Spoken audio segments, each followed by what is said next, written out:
अच्छा, दूसरा हमारा पॉइंट आज है दैट इज टैक्स। जो हमने बजट में टैक्स पे बात तफसील में नहीं की, उसकी वजह क्या थी कि हम यहाँ पे टैक्स पे अलग तफसील में बात करने वाले हैं इन द पास्ट 15 years और 3 governments। जी Ahmed Arbab. Thank you sir, आपने मौका दिया इस डिस्कशन का। सर सबसे पहली चीज़, अगर हम टैक्स को कि टैक्स है क्या, अगर हम आसान अल्फाजों में देखें तो टैक्स एक अमाउंट है जो गवर्नमेंट चार्ज करती है आवाम से ताकि वो स्टेट को रन कर सके और आवाम को ही फैसिलिटीज़ दे सके, प्रोवाइड कर सके। और इसमें मेजर 2 टाइप्स आ जाती हैं कि डायरेक्ट टैक्स हो गया, इनडायरेक्ट टैक्स हो गया। डायरेक्ट टैक्स में ये होगा कि फॉर एग्जांपल हमने कोई प्रॉपर्टी परचेज करी है तो हमें उस पर एक टैक्स देना है, हमने खुद जाके वो टैक्स पे कर दिया। इनडायरेक्ट टैक्स की एग्जांपल अगर हम ऐसे लें कि फॉर सपोज हमने अपने फ़ोन में रिचार्ज कराया तो जो 100 रुपीज़ का हम रिचार्ज करा रहे हैं उसमें से 30 रुपीज़ कट ऑफ हो रहे हैं, तो वो एक इनडायरेक्ट टैक्स में आते हैं। इसके बाद सर अगर टेन्योर टू टेन्योर में आपसे डिस्कस करता जाऊं तो 2008 से 13 तक डिक्टेटरशिप के बाद डेमोक्रेटिक गवर्नमेंट आई, तो सबसे पहले जो उसका टारगेट था, चैलेंज था, वो ये था कि वो टैक्स नेट को एक्सपेंड करे। टैक्स नेट को एक्सपेंड करने की ज़रूरत इसलिए पड़ी थी ताकि हम अपने फॉरेन लोन्स रिपेमेंट कर सकें, उनकी रिपेमेंट्स कर सकें, जिसमें देखा जाए तो गवर्नमेंट जो है वो नाकाम रही है। उस नाकामी के पीछे 1-2 रीज़न है, चंद एक मैं आपसे डिस्कस कर लेता हूँ। फॉर इंस्टेंस अगर देखा जाए सर 2010 में 18 crore according to census population है, उसमें से सिर्फ 7.5 लाख जो हैं वो रजिस्टर्ड टैक्स पेयर्स हैं। ओवरऑल पॉपुलेशन का ये सिर्फ 0.41% है, जो कि इंतहाई कम है। इसके बाद अगर देखें तो गवर्नमेंट जो है वो मैक्रो इकोनॉमिक लेवल पे अपना पोटेंशियल शो नहीं कर पाई। मैक्रो इकोनॉमिक लेवल से मुराद ये है कि एग्रीकल्चर सेक्टर हो गया, बिजनेस सेक्टर हो गया, सर्विसेज सेक्टर हो गया, इधर कोई खासा हमने अचीवमेंट नहीं करी। तो ऑटोमेटिकली लॉजिकली देखें तो ये हमारी जीडीपी पे अफेक्ट कर रहा है। इसके बाद सर 2012 से 13 का जो साल है इसमें देखें तो इन्फ्लेशन। अच्छा, I'll stop here, मैं मादर चाहता हूँ, इंटरवीन कर रहा हूँ। 8 से 2013 के दरमियान में जो हमारा ऑन एवरेज टैक्स कलेक्शन रहा वो कहाँ से शुरू हुआ और कहाँ तक इस हुकूमत ने पहुंचाया? मतलब पहले साल कितना था तो आखिरी साल में इनका कितना था? सर अकॉर्डिंग टू एफबीआर 2008 से 2009 का जो टैक्स टारगेट था वो था 1180 बिलियन रुपीस। ठीक है। और इसमें कलेक्शन जो हुई थी वो 1157 बिलियन, 1100 प्लस था। ठीक है। इसके बाद सर जब 2012 से 13 की बात करता हूँ तो एक छोटी सी एग्जांपल ले लेते हैं कि शुगर पे जो एफईडी लगता है गवर्नमेंट ने वो 8% से रिड्यूस करके 0.51% कर दिया था। इसकी वजह, अब अगर हम इसको एक इजी उसमें समझें कि मेरा खर्चा है 20,000 रुपये, मेरी आमदनी है 10,000 रुपये, मैंने अपनी आमदनी और मज़ीद कम कर दी तो मैं अपने खर्चे कैसे पूरे करूँ? ठीक है। यही पॉलिसीज जो हैं वो उधर इस साल में गवर्नमेंट ने भी अपनी। इसके बाद अगर सर देखें तो 2012-13 में उन्होंने टैक्स कितना कलेक्ट किया? सर 2012-13 में टारगेट जो था हमारा था 2007 बिलियन रुपीस और जो हमने कलेक्शन की थी वो 1939 बिलियन रुपीस के। तो हमने 1000 तकरीबन कोई 50 बिलियन प्लस माइनस से शुरू किया जो टैक्स कलेक्शन की, और हमने 2000 कितने पे को क्लोज किया? सर 1939 बिलियन रुपीस, 1939 बिलियन पे क्लोज हुआ। ठीक है सर। तो हम इजाफा देख रहे हैं, ऑलमोस्ट हम इसको डबल कर रहे हैं। ठीक है, ठीक है। इससे सर 7.5% डिक्रीज आया हमारी टैक्स कलेक्शन में। अब सर अगर 2013 से 18 का टेन्योर डिस्कस करते हैं इसमें सेम टैक्स नेट एक्सपेंशन की बात होगी। तो फर्स्ट स्टेप जो गवर्नमेंट ने लिया कि वो ये था कि टैक्स फैसिलिटेशन सेंटर्स प्रोवाइड किए गए ताकि लोग जो हैं जितने भी शॉपिंग मॉल्स हैं, मार्केट्स हैं, बिजनेस एरियाज हैं, उधर टैक्स फैसिलिटेशन सेंटर्स प्रोवाइड करें ताकि लोग बआसानी आके टैक्स पे कर सकें। इसके बाद एक और इनिशिएटिव ये लिया गया कि tax payers privilege and honour card scheme जो है वो लॉन्च की गई, जिसमें टॉप 100 टैक्स पेयर्स जो थे उनको गवर्नमेंट की तरफ से रिवॉर्ड्स दिए गए। ये बेसिकली सर एक टैक्स कलेक्शन को प्रमोट करने के लिए स्टेप लिया गया। एक था टैक्स फैसिलिटेशन, दूसरा सर एक टैक्स फैसिलिटेशन सेंटर था, दूसरा tax payers privilege and honour card scheme. ठीक है। इन अदर वर्ड्स उनको हमने ग्लोरीफाई करने की कोशिश की, उनको आप टैक्स पे कर रहे हैं तो हमने नेशनल लेवल पे उसको कोई अवार्ड दिया वगैरह ऐसे। ठीक है, ठीक है। अच्छा सर, अगर पिछली गवर्नमेंट से कंपेयर करें तो टैक्स कलेक्शन तो थोड़ी इंक्रीज हुई है हमारी, लेकिन टैक्स नेट हमारा एक्सपेंड नहीं हुआ। इस टैक्स कलेक्शन में इंक्रीज आने की वजह सर ये थी कि हमारी इकोनॉमी ने थोड़ा एक्सपेंड किया था, क्योंकि 2013 से 18 के टेन्योर में हमारे पास एक सीपैक भी आया और दूसरा इंडस्ट्रियल रेवोल्यूशन भी चल रही थी।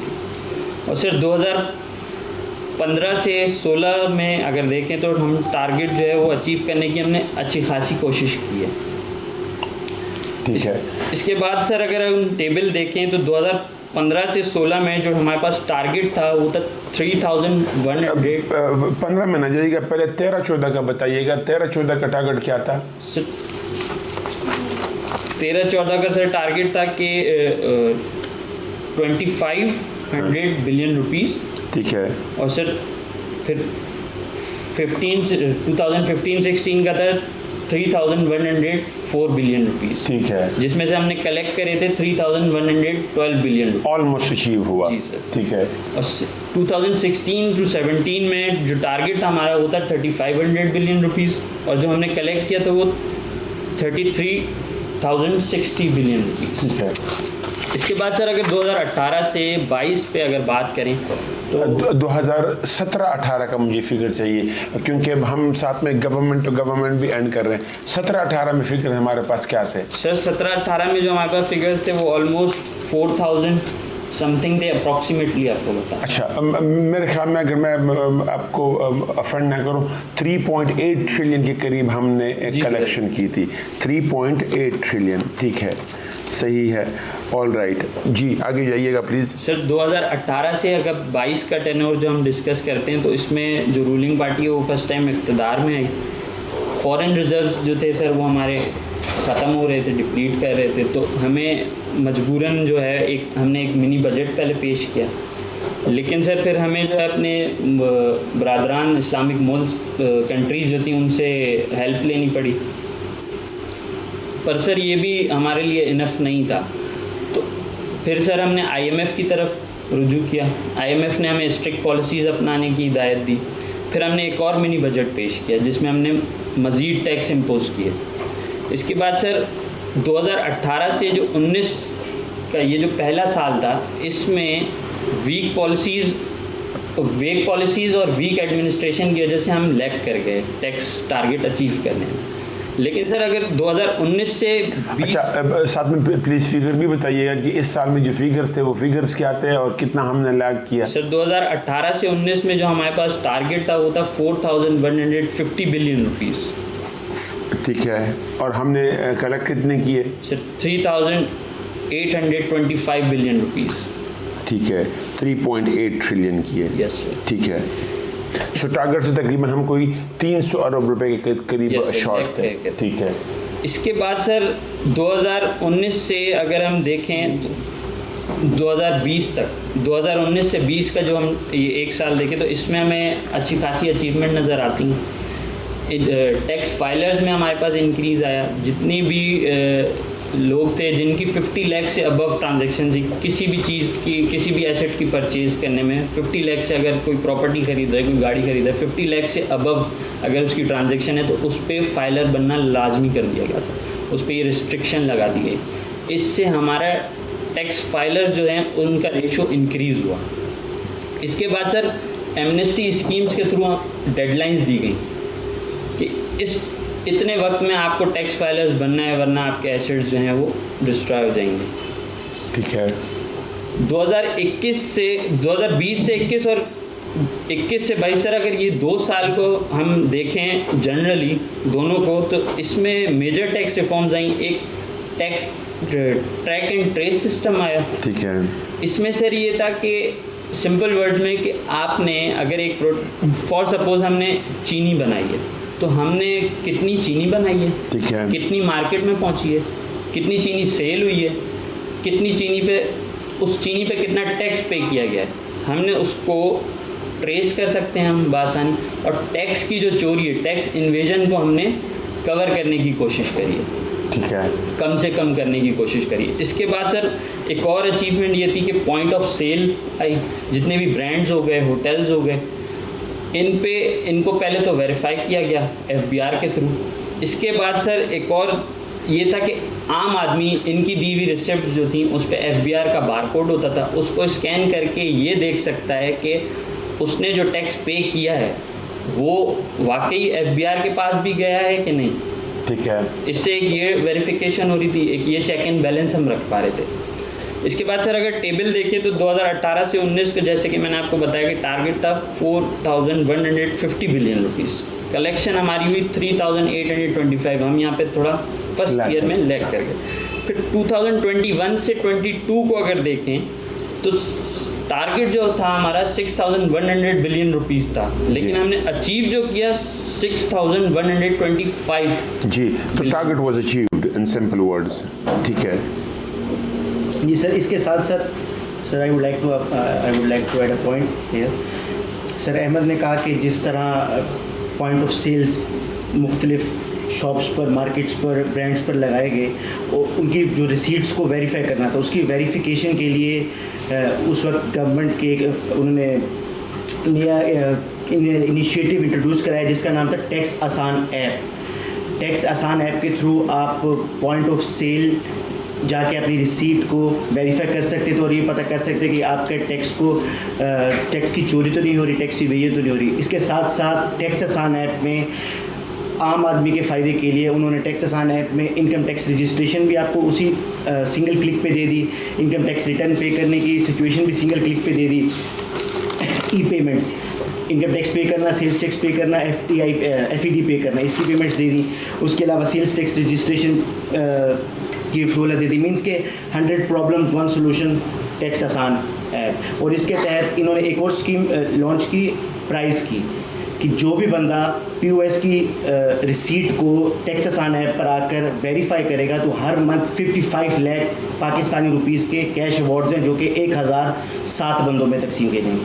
सर इसी में फर्दर अगर मैं एक पॉइंट ऐड करूं तो अगर हम लोग लास्ट डेकेड में अपनी पॉलिसीज़ को देखें तो इन 2011 हमारा एक स्टैट शो करता है कि हमारे उस टाइम की पॉपुलेशन के मुताबिक से आपको टैक्स पे करने के लिए रजिस्टर करना शुरू कर दिया। ठीक है, ठीक है। अच्छा, मैं अपने व्यूवर्स को एक बात बता दूं कि हमारा जो सोर्स, जितने भी हमारे रिसर्चर्स हैं, इनका source of data collection is not newspapers, not magazines वगैरह। सीधा सीधा हमने सोर्स को हिट किया है। For example FBR is our source for tax collection. इसी तरीके से economic survey of Pakistan is the source mostly for budget. ये उस साल का बजट हमने उठाया है, उसको हमने रिव्यू किया है। तो हमने अखबारात तो कुछ भी नहीं उठाया, सीधा सीधा सोर्स को हमने हिट किया है और हर टॉपिक पे बच्चे टॉपिक जो आ रहे हैं। अच्छा अरबाब, अगर मैं आपके टैक्स को उसको सिंपलेस्ट पॉसिबल वर्ड्स में समराइज़ करूं तो आपने जो बताया मुझे कि पहले तो हम गवर्नमेंट बात करते हैं। 2008 से लेकर 13 तक इंक्रीज़ कितना हुआ? फ्रॉम 1050 अरब रुपए प्लस माइनस से इंक्रीज़ हुआ टू 1939, यानी 1939 अरब रुपए तक हम पहुंच गए। ऑलमोस्ट हमने डबल किया इन 5 ईयर्स। एक दूसरा 2013 से 18 तक जब नेक्स्ट गवर्नमेंट थी तो उन्होंने इजाफा किया फ्रॉम 1939 अरब रुपए टू 3.9 ट्रिलियन PKR उन्होंने इजाफा किया। अगर हम ये देखें तो उन्होंने भी ऑलमोस्ट इसको डबल किया। ऑलमोस्ट डबल किया, यानी 1939 अरब रुपए से ऑनवर्ड आप जाइएगा, जो इजाफा हुआ है वो 13 से 18 के दरमियान में हुआ है, वो 3.8 ट्रिलियन है। अच्छा, जो 18 से 22 तक है, जो आखिरी हुकूमत थी जिसके तकरीबन 4.25 साल थे, उन्होंने अपना इजाफा, उनके पास अभी 1.25 साल बाकी था, चूँकि हुकूमत चेंज हो गई, तो हम वो 4.25 साल का वो डेटा दे रहे हैं। तो उनका था, उन्होंने 3.8 ट्रिलियन से उनको इजाफा किया तो 6.1 ट्रिलियन इन्होंने इजाफा किया, तकरीबन कोई 2300 अरब रुपए। उससे जो पिछली हुकूमत ने इजाफा किया था वो तकरीबन था 2000 अरब रुपए। उससे पिछली हुकूमत ने जो इजाफा किया था वो तकरीबन 1000 अरब रुपए था। तो हम अगर देखें तो हर हुकूमत ने टैक्स कलेक्शन में एक खतरखा इजाफा किया है, लेकिन जो सबसे ज़्यादा इजाफा हमें नज़र आ रहा है वो आखिरी 4.25 साल में नज़र आ रहा है। एक तो ये चीज़। दूसरा, जो टैक्स रिफॉर्म्स के बड़े बड़े स्टेप्स उठाए गए, फॉर एग्जांपल 13 से 18 के दरमियान में हमने टैक्स फैसिलिटेशन सेंटर्स इस्टेब्लिश किए ताकि लोग फैसिलिटेट हो टैक्स नेट में आने के लिए और वो आसानी से टैक्स पे कर सके। और इसके अलावा फिर लोगों को बेनिफिट किया गया कि इनको जो टैक्स पेयर्स थे, जो बड़े बड़े टैक्स पेयर थे, लोग स्टेट ने उनको ओन करना शुरू किया, ग्लोरीफाई करना शुरू किया, उनका अवार्ड देना शुरू किए। फॉर एग्जांपल ये किया। जो आखिरी हुकूमत ने टैक्स में किया, दैट इज़ जो बड़े बड़े स्टेप्स थे, शायद हमारे पिछले 20-25 साल में शायद बड़े बड़े स्टेप्स यही थे। ट्रैक एंड ट्रेस सिस्टम था जो हमने मोस्टली इंडस्ट्रीज़ में लगाया, शुगर इंडस्ट्री में हमने लगाया, टोबैको इंडस्ट्री में लगाया, इस तरीके से हमने इसको सीमेंट इंडस्ट्री वगैरह में लगाया। दूसरा उन्होंने किया दैट इज़, उसी ट्रैक एंड सिस्टम में आपने एक लफ्ज़ शायद ऐड नहीं किया, ब्लॉकचेन, यानी इंडस्ट्री में कितना टन सामान अंदर आ रहा है, रॉ मटेरियल, और कितना बाहर जा रहा है, वो भी रिकॉर्ड होने लगा अलॉन्ग विद द प्रोडक्शन। और एक और चीज़, हमने जो बिजनेसेस थे, वेदर वो रिटेलर्स थे, होटल्स थे वगैरह, वहाँ पे हमने लगा दिए POS। लेकिन जो POS है, जिस तरीके से सारे इंडस्ट्रीज़ पे हमने ट्रैक एंड ट्रेस सिस्टम अभी तक इम्प्लीमेंट नहीं किया, उस तरीके से POS को भी हमने हर जगह पे तकरीबन इम्प्लीमेंट नहीं किया है। लेकिन good steps in the right direction, right. Thank you very much, was a good discussion. ये हेड भी हमने कुछ कवर करने की कोशिश की है।